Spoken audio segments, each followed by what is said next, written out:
ॐ अज्ञानतिमिरान्धस्य ज्ञानञ्जनशलाकया चक्षुरुन्मीलितं येन तस्मै श्रीगुरुवे नमः। हरे कृष्ण।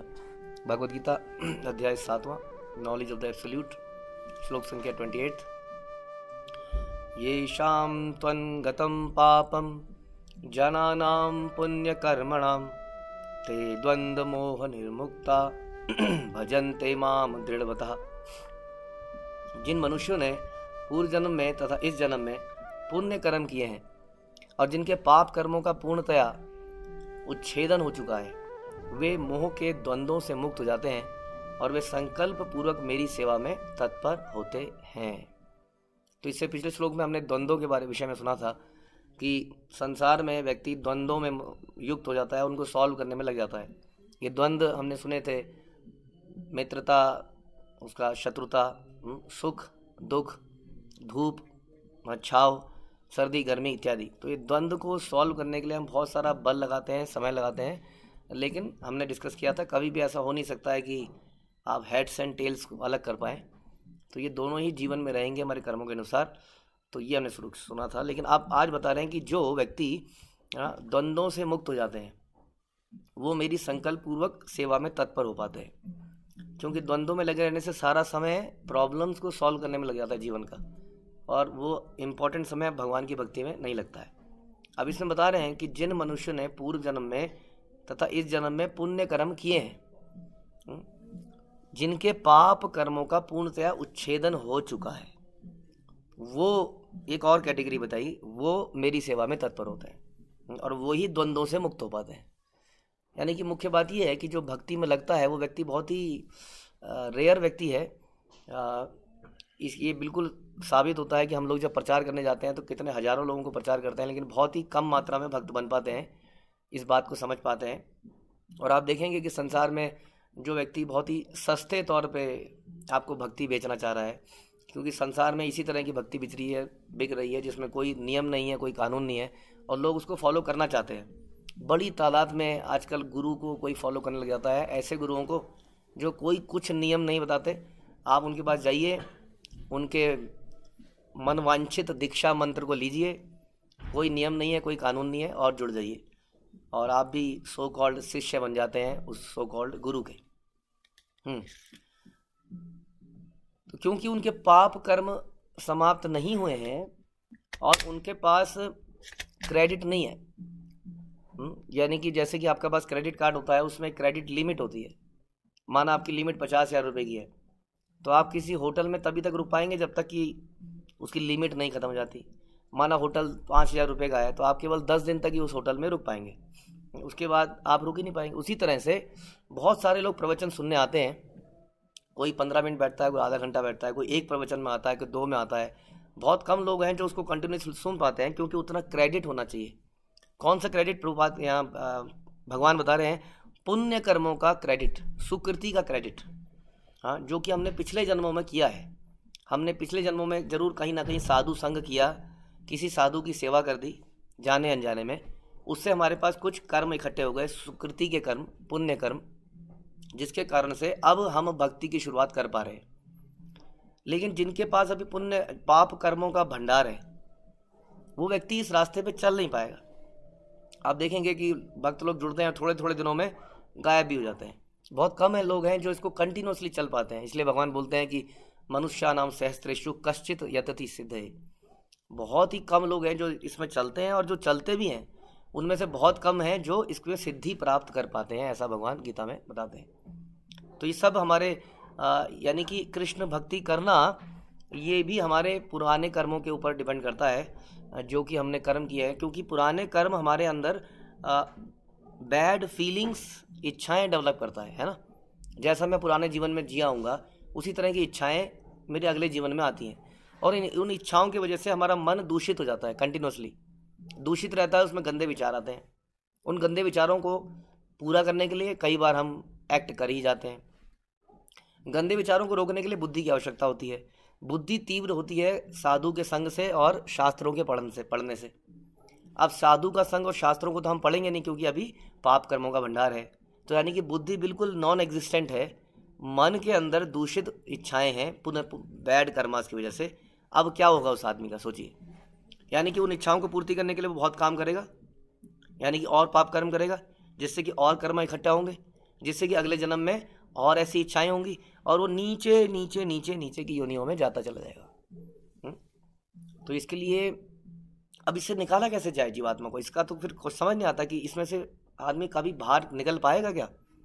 हाँ, जैसे मैंने कुछ पाप कर्म किए हुए हैं, हाँ, अब उसकी वजह से मेरा मन दूषित है, साधु संग की इच्छा नहीं है, तो मैं निरंतर और पाप करता चला जाऊंगा, नीचे जाता जाऊंगा। तो इसका क्या उपाय है? इसलिए चैतन्य महाप्रभु आते हैं और अपने ऐसे भक्तों को भेजते हैं जो ज़बरदस्ती हरिनाम देते हैं, प्रसाद देते हैं, और ऐसे लोगों को पुण्य कर्म ज़बरदस्ती जाके जेब में डाल के आते हैं। हाँ, जैसे कि कई लोग हैं संसार में जो आपके पास आएंगे तो आप बोलेंगे अच्छा तुम्हें ज़रूरतमंद हो तो चलो कितना लोग हैं बोलो, हाँ तो दे देते हैं। लेकिन ऐसे बहुत कम लोग होंगे जो किसी की जेब में जाके डालेंगे, बोलेंगे तुम्हें ज़रूरत पड़ेगी आगे, रख लो रख लो। हाँ, ऐसे तो परिवार में ही करा जाता है ना। पिताजी कई बार बेटे को देते हैं, बेटा रख ले। बेटा कहता है क्या ज़रूरत है, पापा कहते हैं रख ले तेरे काम आएंगे। लेकिन सड़क में चलते हुए आदमी को उसकी जेब में कोई डाल दे कि नहीं जी भाई साहब काम आएंगे आपके, रखिए, आपका हालत देख के मुझे लग रहा है आपको ज़रूरत है, तो भक्त बिल्कुल यही काम कर रहे हैं। हाँ, वो ऐसे पापियों को जो निरंतर पाप कर्म से निचली योनियों में दुखमय जीवन में जा रहे हैं, उनके जेब में ज़बरदस्ती उनके मुंह में हरिनाम डाल रहे हैं, मुंह में प्रसाद डाल रहे हैं। और लिटरली प्रभुपाद के एग्जाम्पल से हम देखते हैं किस प्रकार से उन्होंने पूरे दिन कुकिंग करना। गुलाब जामुन आप लोगों ने, आप तो बनाता नहीं है कोई गुलाब जामुन, मार्केट में मिलते हैं, सोचिए आपको घर में बनाने पड़ जाएँ। हाँ, वो भी किसके लिए? हाँ, हमारा दामाद आ रहा है तो हम बना लेंगे, हाँ, लेकिन एक अनजान आदमी के लिए आप बनाएंगे? सड़क फिरते आदमी के लिए? ऐसा किया प्रभुपाद ने, उनके मुंह में ज़बरदस्ती प्रसाद डाला, हरिनाम डाला, बदबूदार लोगों को अपने घर में बुलाया। हाँ, तो ये ही एक तरीका है इसको ब्रेक करने का, नहीं तो इनकी योनियाँ निचली योनियाँ जाती जाएंगी। तो साधु यही काम करता है कि पुण्य कर्म भी ज़बरदस्ती करवाता है। तो हम लोग कई बार मंदिरों के लिए, पुस्तक वितरण के लिए दान लेते हैं। हाँ, कई बार हम नगर संकीर्तन निकालते हैं, लोग बड़े परेशान हो जाते हैं, क्या ये शोर मचाते रहते हैं, लेकिन फिर भी उनके कान में हरिनाम जा रहा होता है। हाँ, कई बार वो हमारा, जैसे प्रभुपाद बोलते हैं, कई बार हमारी बुराई करते हैं, ये हरे कृष्णा वाले, और ऐसा कहने में भी वो हरे कृष्णा बोल देते हैं। नहीं तो प्रसाद में तो सबका मन, हमारा दुश्मन भी होता है, हाँ, तो वो बुर्का पहन के आ जाएगा लेकिन प्रसाद लेके चला जाएगा। तो प्रसाद के लिए तो सब फेल हो जाते हैं। तो इस प्रकार से भक्त लोग ज़बरदस्ती, तो ये बड़ा इंपॉर्टेंट है समझना कि हर व्यक्ति भक्ति को कर नहीं पाएगा एकदम से। कई बार हमारे भक्त लोगों को ज़बरदस्ती सोचते हैं कि आज ही 16 माला करा देंगे, अगले दिन दीक्षा करा देंगे। तो ये सब, इस श्लोक को पढ़िए, इसमें लिखा है कि पाप कर्मों का पूर्णतया उच्छेदन होना ज़रूरी है, और ये धीरे धीरे होता है। जैसे व्यक्ति भक्ति में आता है, नाम जपने लगता है, लेकिन आने के लिए भी हमने डिस्कस किया, आने के लिए भी उसको भक्तों की अहेतुकी कृपा की आवश्यकता है, नहीं तो पुराने कर्मों के, पाप कर्मों की वजह से इस जन्म में भी विचार दूषित रहेंगे। दूषित विचारों को पूरा करने के लिए हम और बुरे काम करेंगे, और बुरे काम करने के लिए मन और दूषित होगा, और इस प्रकार ये साइकिल चलता रहेगा, और हम मनुष्य योनि से नीचे गिरेंगे, जानवर योनि में चले जाएंगे। तो बता रहे हैं कि इस प्रकार से मोह के द्वंद्व से मुक्त हो जाते हैं, और फिर संकल्प पूर्वक मेरी सेवा में तत्पर होते हैं। और जो व्यक्ति, यानी कि संकल्प पूर्वक भक्ति मतलब होता है कंसिस्टेंट भक्ति। हम अक्सर संकल्प लेते हैं कि हम इतनी माला कम से कम करेंगे। क्या हमारे जीवन में ऐसी परिस्थितियां आ जाती हैं जब हम इसको छोड़ देते हैं? हाँ, या हम और कई सारे वचन लेते हैं सेवाओं के, और अपने वैष्णव सदाचार के ऊपर, लेकिन फिर भी हम सदाचारी नहीं रहते, कई बार हम गलत व्यवहार कर देते हैं। तो इसको संकल्प पूर्वक भक्ति नहीं कहा जाता। जब हम बोलते हैं कि प्रभु जी हम बीमार थे, मेरे घर में कोई टेंशन चल रही है, थोड़ा ऐसा समय चल रहा है, तो संकल्प पूर्वक भक्ति नहीं है। क्योंकि भक्ति जो है नैष्टिकी, यानी कि दृढ़ सुदृढ़, कंटिन्यूअस, कंसिस्टेंट, अनइंटरप्टेड भक्ति करने के लिए हमें अपने इन पाप कर्मों का उच्छेदन करना पड़ेगा। पाप कर्मों को उच्छेदन करने के लिए क्या उपाय है? हाँ, ये प्रश्न आता है भागवतम में भी। जब परीक्षित महाराज पूछते हैं क्या किया जाए ऐसे पापी लोगों का जो नरक में गिरते हैं। 28 प्रकार के नरक बताए गए, 28 प्रकार के नरक के लोक हैं।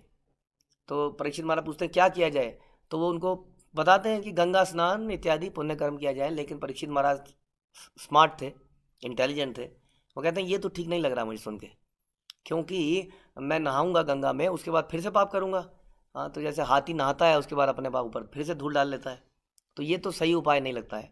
इसलिए पाप कर्मों को दूर करने के लिए भी हमें कर्म कांड करने की आवश्यकता नहीं है, उसके लिए भी हमें भक्ति करनी पड़ेगी, क्योंकि भक्ति मूल यानी कि जड़ से उसको ख़त्म करती है। जैसे जंगल में कई बार आग लगाते हैं तो घास जल जाती है लेकिन जड़ वहीं रहती है, और वो जैसी बारिश के मौसम आएंगे फिर से अंकुरित हो जाती है। उसी तरह ये पुण्य कर्म, ये जो हम कर्म कांड करते हैं, इससे पाप कर्म का रिएक्शन कुछ हद तक समाप्त होता भी है, लेकिन उसका जो बीज है वो हमारे हृदय में बसा रहता है, और इसलिए वो फिर से पाप कर्म करने पे हमें मजबूर करता है। तो पाप कर्म को यदि समाप्त करना है तो भी हरि नाम करना पड़ेगा, तो भी भगवान की शरण में जाना पड़ेगा।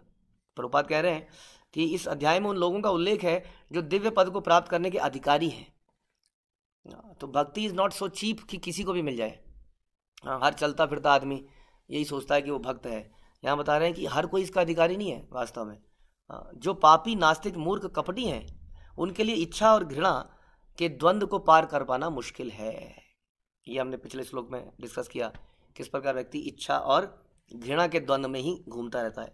केवल ऐसे पुरुष भक्ति स्वीकार करके क्रमशः भगवान के शुद्ध ज्ञान को प्राप्त करते हैं जिन्होंने धर्म के विधि विधानों का अभ्यास करने, पुण्य कर्म करने, पाप कर्मों को जीतने में अपना जीवन लगाया है। इट इज़ नॉट इनफ कि संडे में जाके कहीं पर भिखारियों को कुछ दे दिया जाए।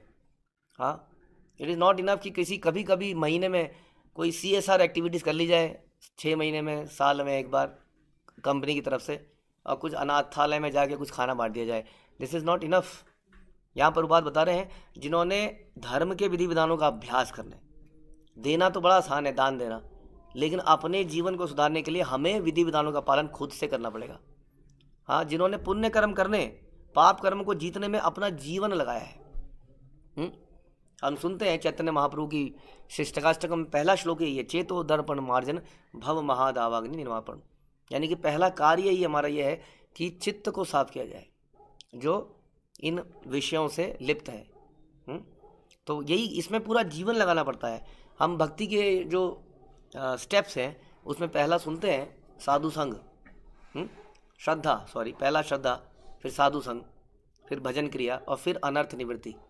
ये जो चौथा स्टेप है, बताते हैं कि सबसे लंबा स्टेप यही होता है, क्योंकि अनर्थों को निकलने में बड़ा समय लगता है, क्योंकि ये बहुत ही जन्मों से इकट्ठे हुए हैं। इसलिए इसमें हमें अपना जीवन लगाना पड़ेगा। प्रभुपाद इसलिए कहते थे कि हमारा सारा इंडीवर जो है, प्रयास है, वो अपने आप को शुद्ध करने के लिए है, क्योंकि भक्ति देने की आवश्यकता नहीं है, भक्ति तो ऑलरेडी एग्जिस्ट करती है। इसको साफ करने की आवश्यकता है बस। जैसे ही दर्पण साफ होता है, हमें अपनी शक्ल दिखती है। तो बता रहे हैं कि फिर वे क्रमशः भगवान का ध्यान समाधि में करते हैं जब शुद्ध हो जाते हैं तो। फिर उनको याद नहीं दिलाना पड़ता क्लास का समय हो गया है, जब पूरा नहीं हुआ है। आध्यात्मिक पद पर आसीन होने की यही विधि है। शुद्ध भक्तों की संगति में कृष्ण भावनामृत के अंतर्गत ऐसा होना पॉसिबल है। प्रभुपाद कह रहे हैं कि जब तक आप साधु संग नहीं करेंगे, जैसा हमने बताया, श्रद्धा, साधु संग, भजन क्रिया और फिर अनर्थ निवृत्ति, साधु संग के ही द्वारा, जैसा हमने बताया कि ज़बरदस्ती साधु हमें हरि नाम दे देते हैं, उसी के द्वारा ऐसा पॉसिबल है, क्योंकि महान भक्तों की संगति से ही मनुष्य मोह से उबर सकता है। तो भक्तों की संगति से ही हो पाएगा, नहीं तो दलदल में फंसा हुआ व्यक्ति अपने आप को निकाल नहीं सकता दलदल से। कोई दलदल से जो बाहर है वही उसको निकाल सकता है। हरे कृष्णा। श्रील प्रभुपाद की जय। भगवद गीता की